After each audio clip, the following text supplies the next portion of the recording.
Yeah. And HR is so, precise work. Want to screw it up, that's for sure. Sure.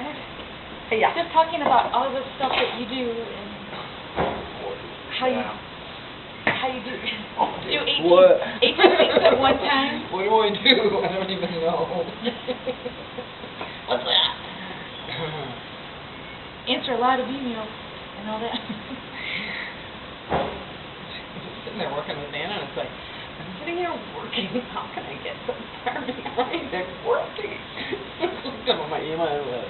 I mean, literally, I'm working. It's like 8, 10, 12 more. Oh, yeah. I'm working. I'm working.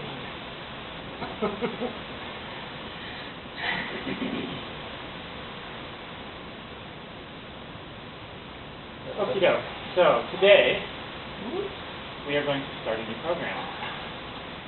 In a similar vein to the previous program we had, it's going to be comma separated value kind of thing, spreadsheet, etc. Okay.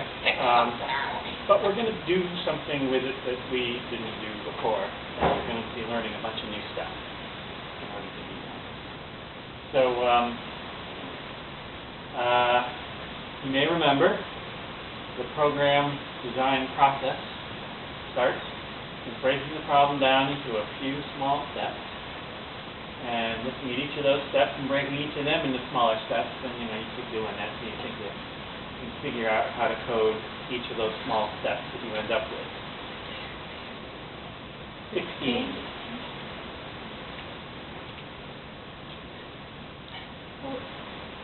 Yeah, 16. Somebody said, just sounds pretty close over. Yeah, right. Now you're into the good stuff. Right? We were just getting fired up at the Yeah, now you're into the good stuff. You now understand, more or less, the language and basics of writing a program. Now it's okay. Oh, no. And I'm so glad there's How do you people like do what you you. want to do? And I'm so glad there's people like you who do this stuff.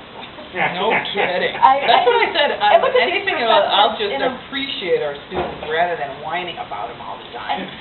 Totally. If I, And- truly to master this, you have got to do the homework and all that stuff. And I know school is hard, And but this it's is a whole new funny. appreciation for You what know, both sides.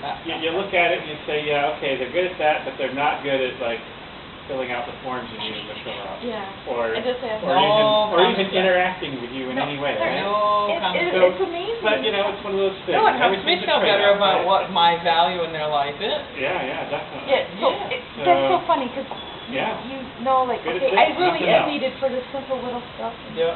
One We wanted, all have our strengths. Yeah. one wanted to travel with me, and he's like, "Will you come on my next trip?" I'm like, "Oh, honey." Because he was asking how much to take, and he didn't. It was just. Yeah. But this is. But they're really. He's a, Yeah, excellent exactly. student. So Mirkov Very- used to say it was a law of apportionment. There's just so much. just so Because one much of his brain. students got deported. Oh, dear. Oh no. I said, seriously, I've been telling you for 6 months. And he goes, about those kinds of things. Oh my I said, goodness. okay. And then you almost feel responsible, but Right. you can only I said, tell you know them what, so as many I said, times. Walk them down there and make No. them do it. Yeah. Yeah. So- Intense stuff, this is. So, we're going to go through this process again today. Okay. A little bit of programming, but mostly we're going to be breaking down the problem into little steps and making sure we know how to program each step, even though we won't program it. Okay, so here's the program statement. I'll read as well as I can. But, so we've got a CSV, and this file has these columns: a unique name, a date, which is the date that this particular row is last necessary, the department that this person is in, is one of the departments that's relevant, and then step 1, step 2, step 3, there's some process, and I didn't bother trying to figure out what it would be, but there's some process, and they have to do several steps in order to go through that process, and this spreadsheet keeps track of if they've done these steps. And it keeps track. It's a university-wide spreadsheet, unfortunately, like what you have to deal with. And so each of these may be filled out by a completely different person who has a different idea as to what done means and what departments are and stuff like that. So we're going to deal with the variety of entries that can go in here that mean the same thing. So anyway, what we want to do is we want to look at this spreadsheet every week and determine if we need to email users in our department with their status in these 3 steps. Now basically tell them, okay, you finished step 1, now you need to do step 2. Here's how you do it, kind of thing, okay? And we don't want to send reminder emails more than once a month if they're still, stuck doing something that they haven't done yet. And only send 1 email when they're finished. Don't keep every week sending them, oh yeah, you're done, oh yeah, you're done, oh yeah, you're done. So these are a few little details that we can deal with as long as we know this. Okay, so big thing is that the people who maintain this are not consistent in how they maintain it. So sometimes they'll put E, sometimes they'll put CSE, sometimes they'll put EC, sometimes they'll just stick electrical, sometimes they'll just put computer. And we'll leave it at that. But Yeah, I it have could be trouble worse, right? that way, so. And I'm sure you've seen that, But right? what are they wanting Yeah. for me to And tell so them? you I need- don't know. In some sense, you need a human to make sure, okay, yeah, what they entered makes sense. But, we're going to try to make it so that our computer program can also make sense out of it. So these status things, step 1, step 2, step 3, it might contain the word done, or complete, or finished, or okay, or yes, or something else. We're gonna deal with this mess that they give us. So here's an example. Unique name, date, department, step 1, step 2, step 3. So date, weeks, and then there's nothing in these guys. Nothing at all. It's empty. And here's another one where CSE, they're done, yes, and finished. Cool. Here's one from physics, and they didn't do anything yet. Here's another one. They did one, they didn't do the other, and they didn't do the other one either. And on and on. So these are things. You got something? Idiot. No. He is gone. He didn't get. Can you continue? No. Yeah. I just. But I don't know what. Yeah. See, there's reasons. My little world. So so this is what we have to deal with. One thing we got is that the dates are always consistent in this format. I didn't try to deal with crazy date format. I don't know if you have to deal with that or not, but for now we're not going to. Do you ever have to deal with that? Yes, so there are, yes, so. And there are ways of dealing with that. Confounds me that some of our systems won't figure out that it's a date, and some do, and some require a certain format, and some don't. It's not consistent, and that drives me crazy. Yeah, and even, what I do with remote sensing data, we have dates too. And there's probably thousands of different places I can get remote sense data from, and they all do the same thing. It really is It's such a really stupid annoying. piece of crap Really thing, annoying. and you waste all your time on it. And is it a slash, or is it a hyphen, or is it 1 digit or 2 digit? Is it month Yeah, first? month, Is it day, day year, first? or is it day, month, year, Yeah, and day, month, yeah, and then yeah. 2-digit year, Or is 4-digit year. Or did they say March? Yes, yeah, they et cetera, spell it out. right? How It's they want just it. crazy. So it drives you crazy. But in this particular example, the date is consistent. Crazy as that may be. Okay, so let's turn this into a few steps. Okay. So first, we'll loop over every line in the input file. And within that loop, we'll parse each line like we did with string code before. Then, if the department is one we care about, which is one of those million possibilities, then if the thing needs a reminder or they're done, then we send the reminder or the finished email. And that's it. That is the overall idea of this whole program. Does that make sense? Yeah, I'm thinking this, I imagine what would help Karen a lot. I Yeah. can't imagine the emails you must have seen. Exactly. So this is definitely a Karen program. Yeah. Okay, so we're not using C, we're just using English. We're pretty vague. Each step inside the loop, we're only doing one line of data, and that's key simplifying thing, just like before. Okay, so we know how to do looping over one line. We do fs inside a while loop, and we did that before. We may not remember, but we can look back and we can remind ourselves. So we don't need to figure it out again. Parse a line, we've done this before using string code. We can look back and remind ourselves. The relevant compartment, it's just a bunch of this. That should be pretty easy. Is this string? Is it this other string? Is it this other string? Okay. If it isn't, then we don't care about it. Does it need a reminder? Yeah, that's pretty complicated. Send a reminder, that's complicated too. So we're going to concentrate on 4 and 5 as we go through this. So for 4. For a given line in your database there, do we need to send out a reminder? So what the heck does that mean? Well, first, let's determine the state, done or not done, of each of those 3 steps. Then, determine how long ago the last change was made. So we look at today's date, we look at the date in the file for that particular line, and we get a different number of days. And if we're all done and that difference was less than 7 days, then we send, yeah, you're all done, good job. If we're not all done and the difference was in the past week, or a multiple of 4 weeks ago, send a reminder. So within the past week, easy enough.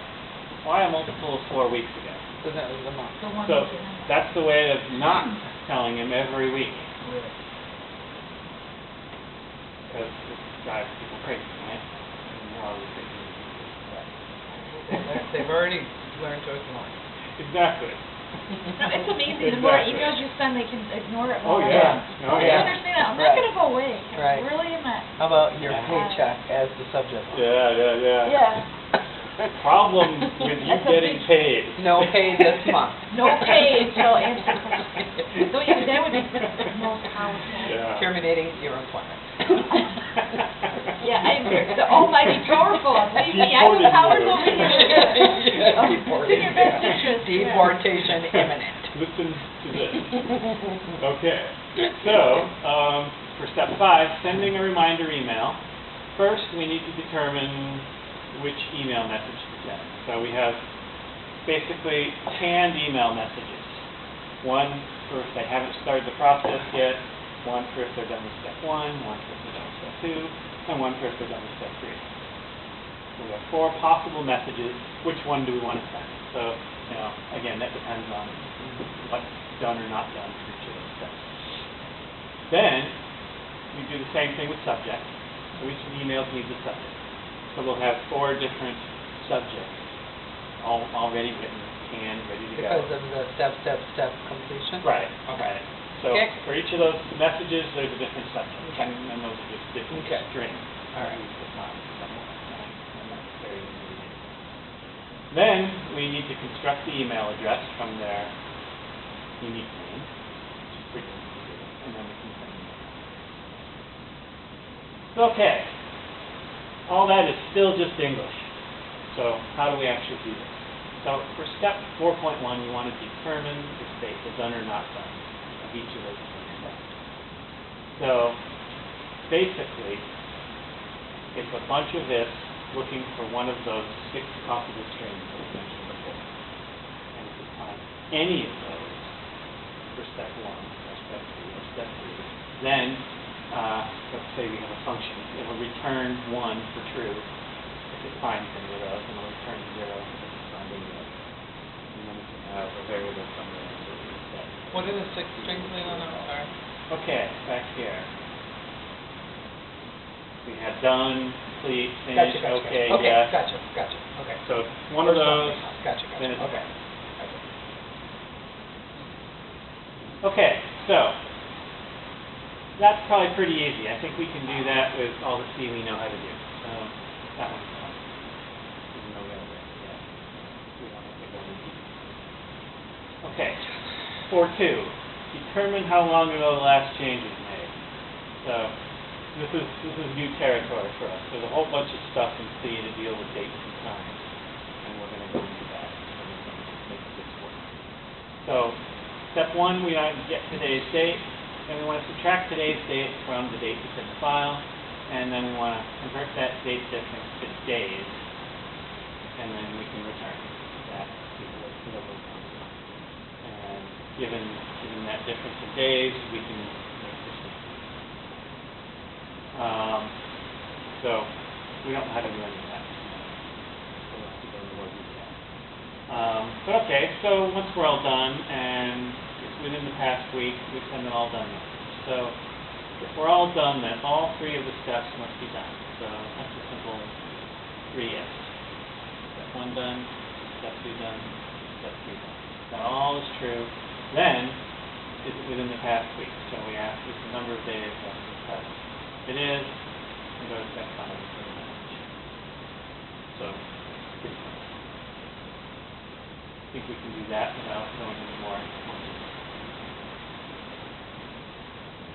Okay, step 4.4. It's not all done and within the past week, or a multiple of 4 weeks ago. So similar to step 4.3, it's a little more complicated because of the multiple of 4 business. So determine which step is the last one completed, so just like the other one. Determine how long ago the last change was made, just like the other one. Convert the date difference from days to weeks. So that's pretty simple.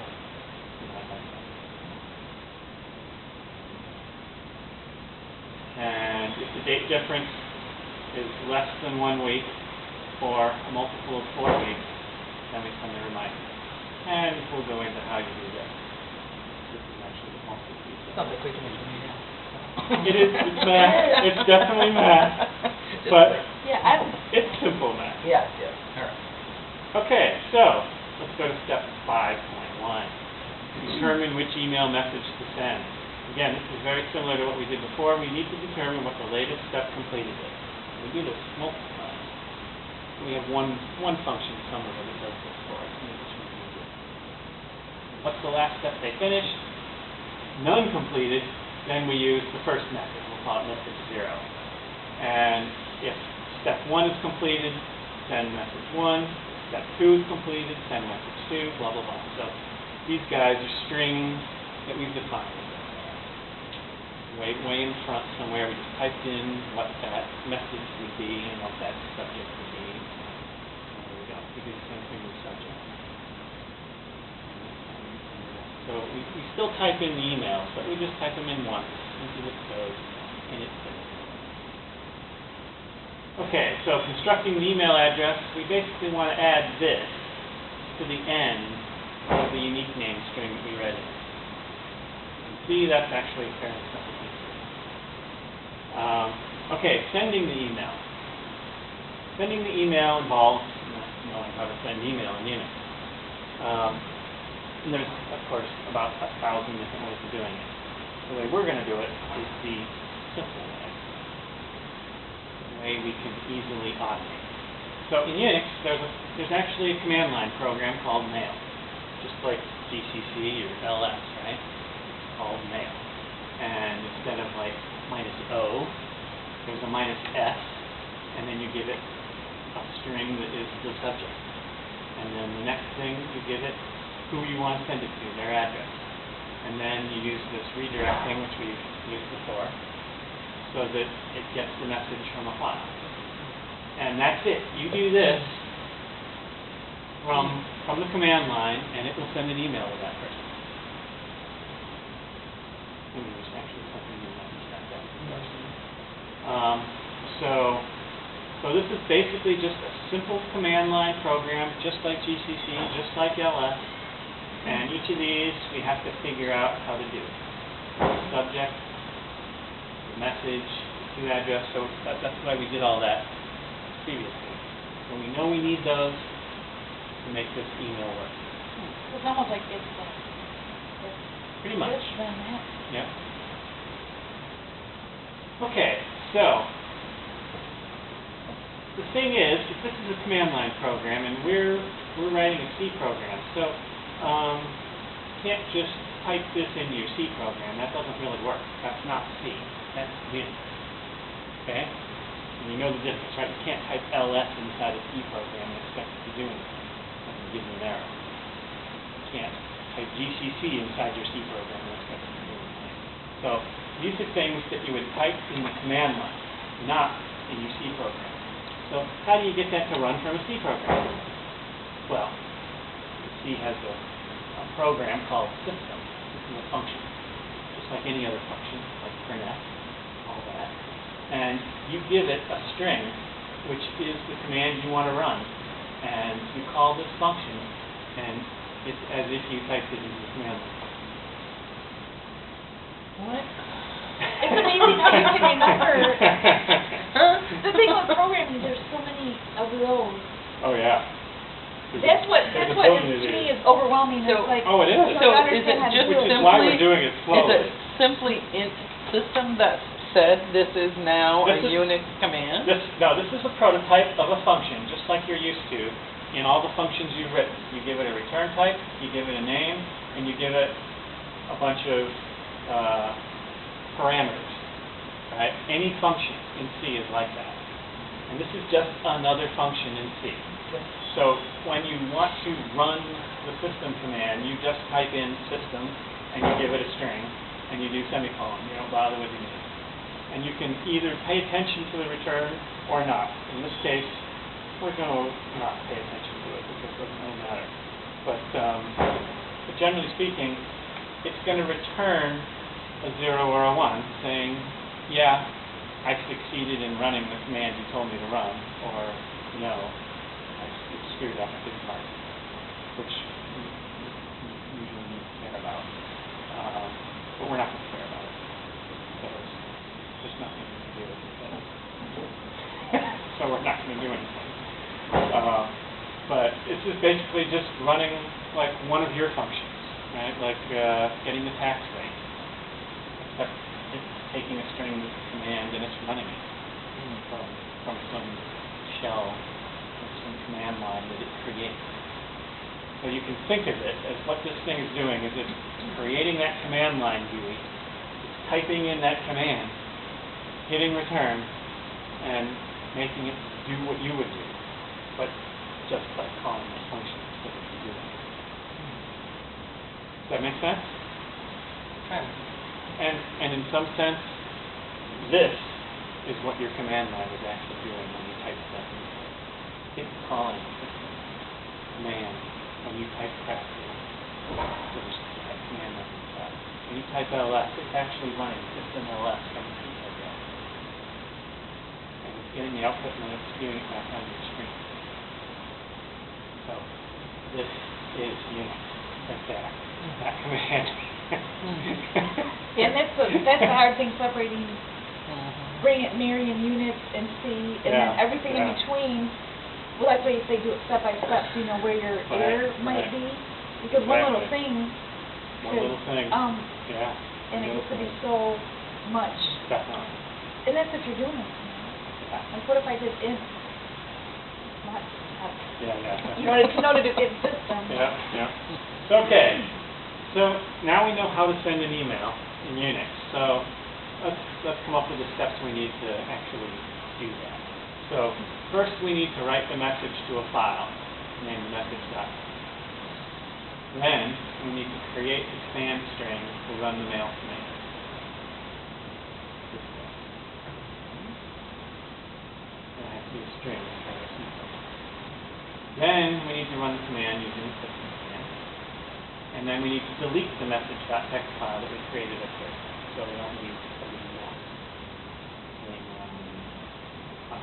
Because the next line is going to have to do the exact same thing. So it's better not writing on top of what we already did. But delete it and rename it. very important. Deleting as you go. Okay. I do try. You realize, I mean, right, your file system fills up with all this junk. It's amazing. Yeah. Okay, so that's the basic idea of how to do mail. So let's go back to 4.2 and look at how to deal with things with dates. So in Unix, there are different ways of representing a date or a date/time. And one of these, which is what we're going to use, is to count the number of seconds since midnight on January 1st, 1970, which may sound completely arbitrary, and of course it is. It's actually broken by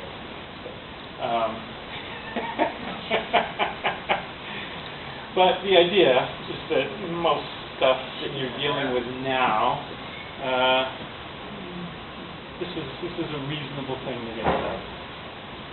And for what we care about, this is great. This is all we need. Because we're not going to ever care about anything that happened before. So, instead of using an integer to hold this value, which they actually do, they use a type that they call time t. So, it's just another type, right? There's int, double, jar. Well, this is just another one. Time underscore t. And there's more inaccurate representation. And there's probably thousands more of these. stuff to Okay? typo around. More stuff to it's- screw up, that's for sure. Yeah. But, so you have to use time t in order to do this, even though it's basically, but they call it time t. Okay, so to get today's date, after you look through the docs, which I did for you, you basically do this. Now equals time null. Really boring. And that will be the number of seconds since January 1st, 1970, when you call this thing.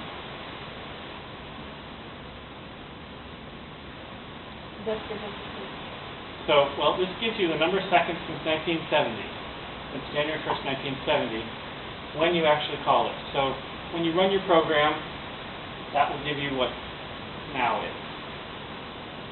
You know, you run it tomorrow, it'll give you another number. And the next day, it'll be another number. And it's in seconds because instead of minutes, instead of hours or days, you know what I mean? Like, Just in case you need seconds. so they get it down to the smallest time. Well, Or they could in have case done they need it nanoseconds. Yeah, leave it to a programmer. There is, Okay, as for so some people- But I mean, applications, it's displayed in date form with seconds. well, in this case, all this is an integer, which is the seconds, since 1970. And what you do with it is up to you. And for us, all we care about is, what was this week? 4 weeks ago? So we're gonna figure out how to make this useful Format it. to us, so that we can do those comparisons. So, okay, we want to convert a date difference, which we really haven't talked about much, into days. So, assuming we have a date string like this, we first need to convert that into one of these time t things, right?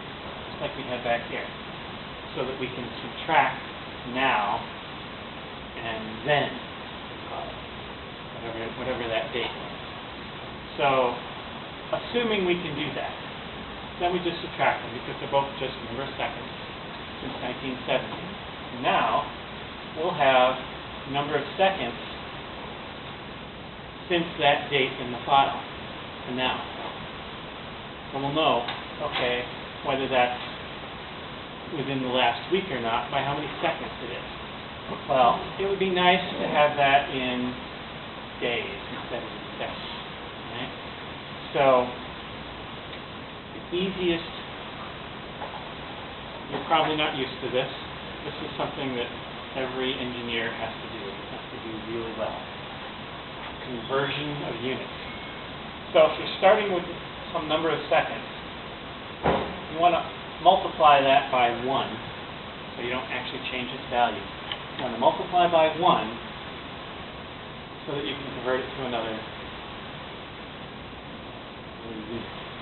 So you know that in 1 minute, there's 60 seconds.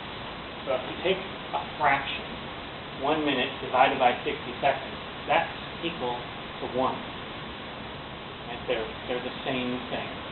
So if you multiply blah seconds by 1 minute divided by 60 seconds, the seconds is on the bottom of your fraction and on the top of your fraction. So whenever you have the same thing on the top and the bottom, you can kind of cancel it out. They make 1. And so you're left with blah times 1 minute over 60. So if you had 1 second, that's 1 second times 1 divided by 60, so it's 1/60th of a minute. And you do the same thing for hours, so 1 hour and 60 minutes, and 1 day and 24 hours. When you're all done, you basically return that number of seconds that you got from that difference divided by 60 times 60 times 24. So 60 times 60 times 24 is the number of seconds in a day. And so the number of seconds you have divided by the number of seconds in a day gets you the number of days. Big pain in the butt, but once you figure it out, you just program it up, you're done. So this will be a simple little function that returns that. Okay, so how do we determine which step is the last one that they completed? We assume we have some int variables for each of the steps, and their values are 0 if not completed, 1 if completed. Then we can create this way. So let's assume we have these, step 1, step 2, step 3. So these right here are what we get with string count. And it gives us those strings which say done, or okay, yes, whatever, for each of those columns. Then we have integers. Step 1 is done, step 2 is done, step 3 is done. And those are either going to be 0 or 1, depending on if these things are done or not. So how do we set these is what this is all about. So we want to be able to do something like this. Step 1 done equals is step done, and give it that string. So we want to write this function, is step done, so that it returns a 0 or a 1 to us, given that silly string that is in the column for each of those steps. And we just do that for each step, right? So we need to write that, is step done. So how do we do that? Where are we? Okay, we're not there. So once we have that, once we have all these, step 1 done, step 2 done, step 3 done, we want to say which step is the last one that they completed. So we don't actually have that yet. So let's set the last step to be 0, meaning they haven't done any of it. Right, they're on step 0. So they're just started. Then, if step 1 is done, set the last step to 1. But if step 2 is done, set the last step to 2. If step 3 is done, set the last step to 3. This way, at this point here, last step will be actually set to whatever the last step was actually done. And you have to do it in this order. If you do it in another order, you'd get something else. So the idea is that, okay, if step 1 is done, set it to 1. But if step 3 isn't done, then you don't do anything. So you leave it at whatever the last step was, it was done. So doing it in order like this makes it so that whatever the last step was, that this is true, it'll actually get set to that number. And you can try it out. That's part of what we'll be doing. So once we've shown that it works. But this is one of those things where you actually have to do it in the right order for it to work. If you don't, then you get something else. So we'll do that.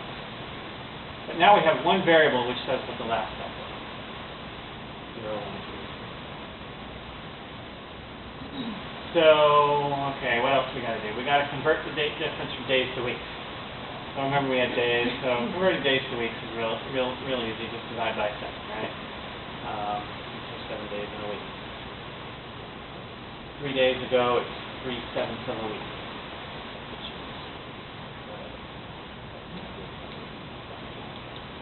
So away you go. That's a pretty easy thing to do. All right, so if the date difference is less than 1, so it's less than 1 week, or a multiple of 4 weeks, how do we do that? Well, date difference less than 1, I think we know how to do that. That's a pretty simple thing. We've done this dates like that. So we can do that. Multiple of 4. Well, if an integer is a multiple of 4, when we divide by 4, we have no remainder. Remember remainders? So, for example, the remainder function of C is a percent. Kind of like divide, but not quite. So 2% 4 gets you 2. So 2 divided by 4 is basically 0, remainder 2. 1 divided by 4 is 0, remainder 1. 8 divided by 4 is 2, remainder 0. So it gives you the remainder. And that way, so if you do the date diff remainder 4, if that's 0, then that date diff is evenly divisible by 4. So it's a multiple of 4, so that's what you do to decide if it's a multiple of 4 needs to go or not. So that's very simple. That date diff remainder 4 is equal to 0. 4 weeks, or 8 weeks, 12 weeks. You don't even know which one it is, but it doesn't matter. The multiple of 4 will do that. Okay. So we know how to do that. Name what time is it? 12:38. Okay. So, adding this @umich.edu business to the unique name. You can see there's a function called strcat, which does this. So, for example, string 1 is high and string 2 is there. String cat, string 1, string 2 is high there. And note there's no space. It just takes the two of them and slams them together. And that's it. So, all we need to do is string cat unique name, and then give it this @umich.edu business. And now unique name will have that @umich.edu. So it's a very simple thing. CAT, and why, what page is it, right? strcat. str, of course, for string, like all the other string functions we've seen. Cat is short for concatenation, which is this really long word, which basically means shoving two things together. I wondered. That made no sense to me. I couldn't figure it out. Okay. So, I don't know who came up with that word, but anyway, that's what it means. Almost like you need an index of all these strings. Oh, yeah, definitely. I mean, Without a I'm doubt. sure there is of one. course, And there is okay, one, like, how could you right? possibly, okay, On, yeah. on the web page, There's so many you layers go to now. this thing, right? The web page that I gave my first, the home pages for this thing. It's one of the links at the front is basically the manual for C. Yeah, like And you how, go there and you can see all the different things, and you click on the string thing, and it shows you all the string functions you could ever want to use. And this is one of them. So it's all out there, and part of what I want to teach you is going out there and actually being able to look at that and use that, so you can figure out what I'm teaching you right now. But we're late. Okay, so for now, let's continue. How do we write the message that we want to send to this file named message.message? So we actually want to create a file from our program. And this is nearly the same as printing to the command line that we've done so many times. The only difference is that we need to name the file so that it goes there instead of to the screen. And so in Unix, what you have to do is you have to open the file. And it could be an existing file, or you can create a new one. In our case, we're going to create a new one. Then you printf to the file, just like you would printfing to anywhere else. And then you close the file. That way C knows we're done with it, and what we actually printed actually ends up there. and this is a detail, but it's extremely important, and we'll talk more about it later. But close the file. That way you're actually done with it, and what you wrote is actually there. And everything else later can use it. So, what's the code look like? In this case, I'm going to show you the code right now because you've never seen anything like this, and we should go over it a little bit. But, okay, so there's a new type called file, all in caps, and that's the type. And then there's the star, just like we did the strings, and we didn't know their length. We use a star. Remember that? I don't know if you remember that, but we did. I remember stars. We used stars when we didn't know the length of the strings, and we still wanted to say, yeah, this is a string. And normally you use char, variable name, square brackets, and some length. But if you don't know that length, you can't put anything in there. So instead you use a star. So in this case, similar idea. We've got a type. We don't know the length. We're going to put a star, and then we're just going to come up with a name. So in this case, FP. It's a stupid name. It could be anything, right? File. But whatever you want to call it. So at this point, we've declared a place to put this file that we're going to open. And so now we want to set that variable equal to what this open command will do. So open opens this file named message.txt, and in this case we're saying we want to write to it. So if it already exists, fopen will delete it and create a new one. So in theory we don't actually need to delete it like I said we did, but in practice we're going to need. So is it just because anything that opens that exists gets deleted? That's what happens. So if this doesn't exist, it will open it and it'll make sure we can write to it. If it does exist, it will stomp on it. It'll stomp on it and let us write to it if it's needed. So in every case when we open a file, we need to tell it what the name of the file is. That's pretty obvious. And write. And then how we want to deal with it. So we could put an R there instead, and that would say I want to read from an existing file. And so if it doesn't exist, it'll yell and say, what the heck are you talking about? It doesn't exist, something that it's reading. So we're telling fopen our intent so that it can yell at us if it's editors based on our intent. And in general, if it returns 0, so this is basically yet another integer, just like the other one, but it's star. But it's an integer. So if this returns 0, then it's screwed up, and you better not try to write the file. If it returns anything other than 0, then it's okay to leave it out. So the next thing we do is we say if not fp. So what does that mean? If this thing is not 0. So if fp is 0, not 0 is 1. And so if will be true, and so it'll do this. So it'll say, okay, fp was 0. So there was some kind of error opening this file, and we're going to die. Exit -1. We've never seen that before either. We kill our own program. We say, we're not going to even try to do anything more. We can't open this file. We're dead. So we just kill ourselves. So we only do this if we can open. Oops, I forgot the end curly brace. Silly me. I forgot to begin curly brace too. I was going to say, where to begin? Heaven forbid.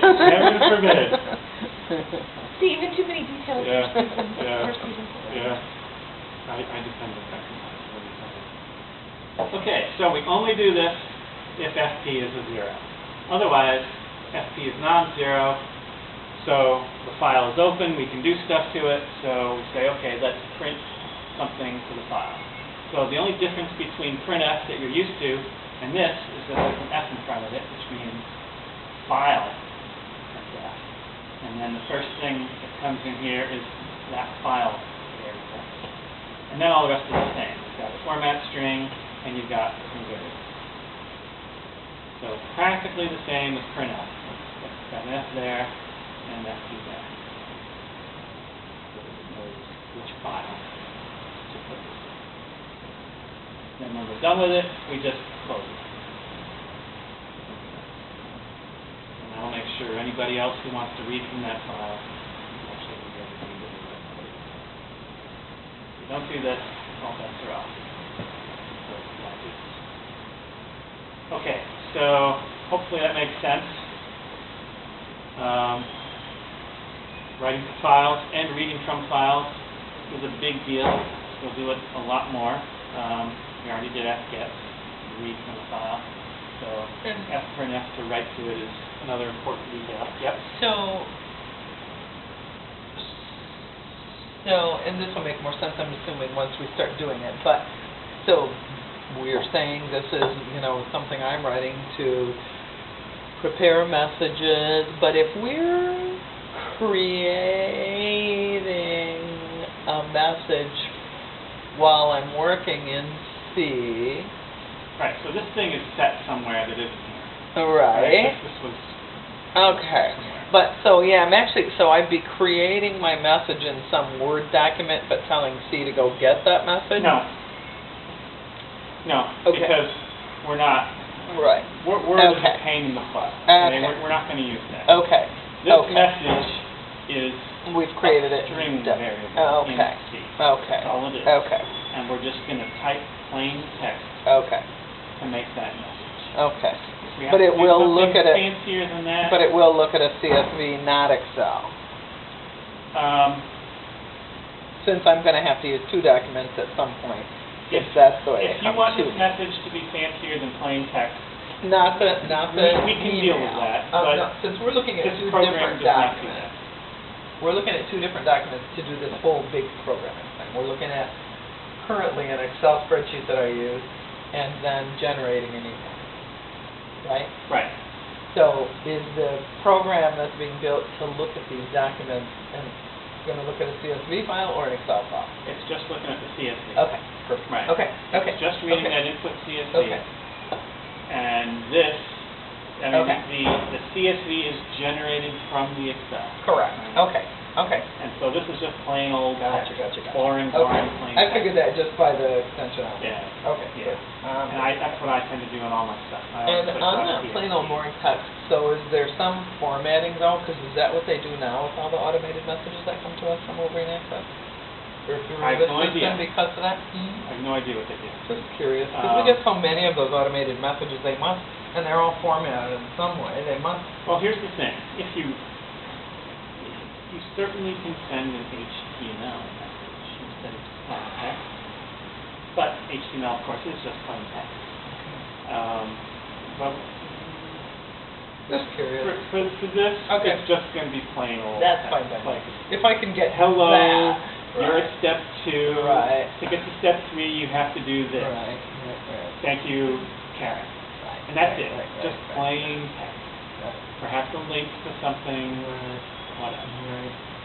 Okay. Keep it simple for now. Yep. Just to get the basic concept of how you can do I this. just like to understand how they do what they do sometimes. I don't do. But you can definitely make this What's the- HTML.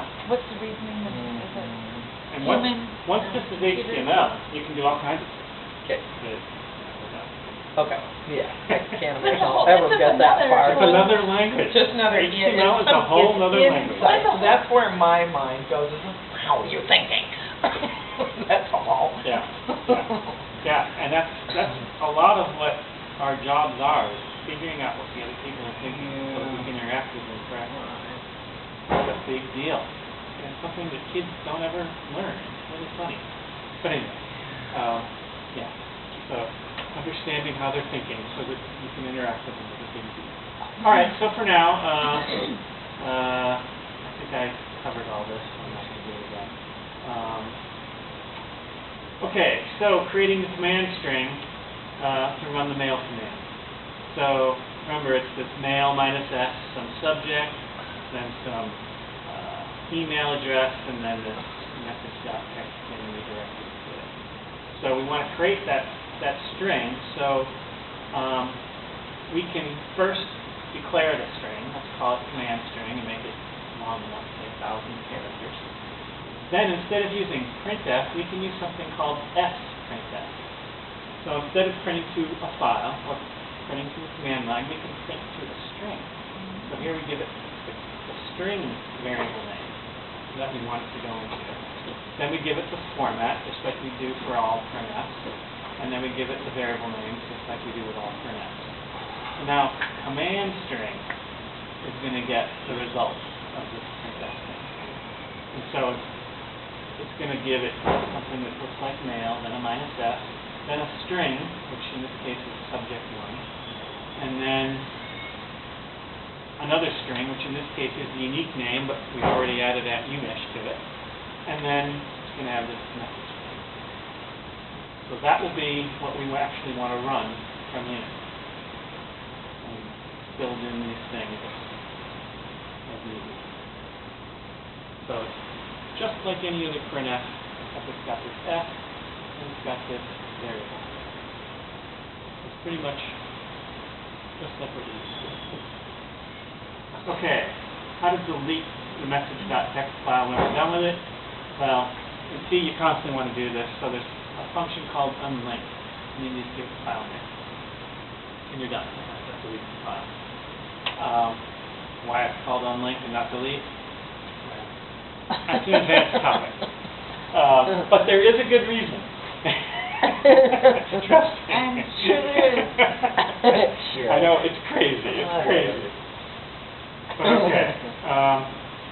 So deleting files is easy. Now, we would like to convert the red and date string to a kind T variable. So we want to convert that big long, that string, that month, day, year thing, or day, month, year, month, day, year, into something that is seconds since 1970. And we don't really want to do that stuff. Now, this is something that C, again, has something that does it for us. Thank goodness. And it's this god-awful mess here. strp time. So it takes as input a string. In this case, this is the date string that we read in. And it takes another input, format string, which says what this string looks like. And then it takes another thing, which is this god-awful mess, which is basically the return type. It's what this thing actually calculates. And we don't really know what this is, and at the moment we don't really care. It's a god-awful mess, and this is an advanced topic which we're not going to get to for a while. But we note it as struct m star pp, and we say, okay, fine. It's calculating something, and it's putting it into that variable. Fine. So we don't know what it is, we don't care what it is, but it's the result. So for now, we note it, we move on.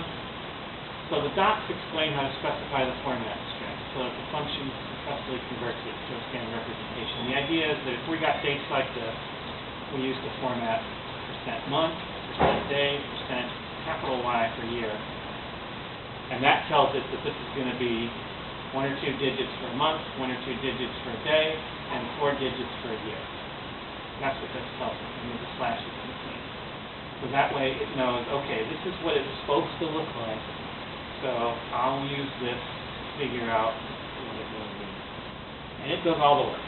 And there's a lot of work involved, right? It figures out what the month, the day, and the year is, and then it figures out how many seconds it is from 1970, and it returns some god-awful mess, which isn't the number of seconds yet. It's a god-awful mess. Eventually, we need to try that out and see if it works, but we won't do that quite yet.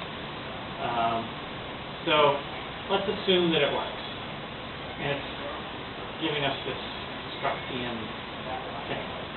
If we look at the C library, we can find something called mktime, which takes something like this struct TM star business and returns back something that looks like a time T, which is that second 70. So, lo and behold, this will convert this into what we want. So, we can use them both without actually knowing what the heck this thing is to get what we want. So So first, we declare then, I like to call it now and then. So then, as a time key, so it's a second thing. Then we'll call something else a struct PM blah, because we know we need one of those, even though we don't know what it is. Then we'll call strp time with the date, whatever that is. That's the string that we read in from the CSV file. We'll give it the format, string, and then we'll give it and blah, which is this struct PM. Now, that probably makes absolutely no sense to you. I do. That's okay. But remember when we did scanf?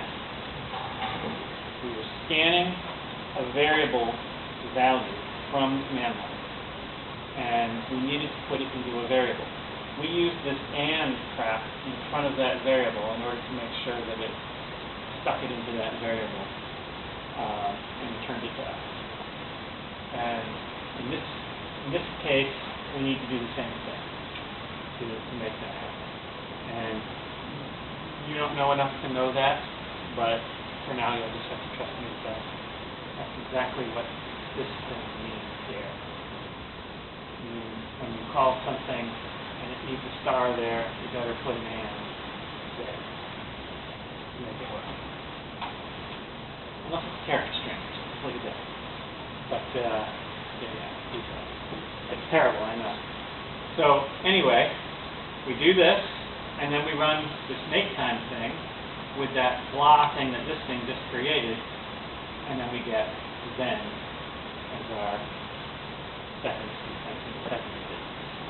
So together, these two functions give us what we want in terms of converting that date into seconds. And later on, we'll figure out why the bands make things different. So okay, yeah, I just did that. All right. So what time are we at? 12:15. Dang it. Okay. So we just got to writing code.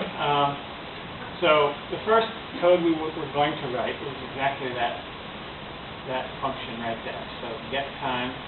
We're just going to put those things in there, and we're going to return make time, and we're just going to give it a date and see what it sees. So we can do that next time. And make sure it actually works. Holy moly. Now, we went through a lot today. We went through a heck of a lot today. And so we can go over some of those questions before we start doing the code. Now, when is next time? I'm gone starting Thursday for 10 days, so it can't be this week or next. Oh, no, wait.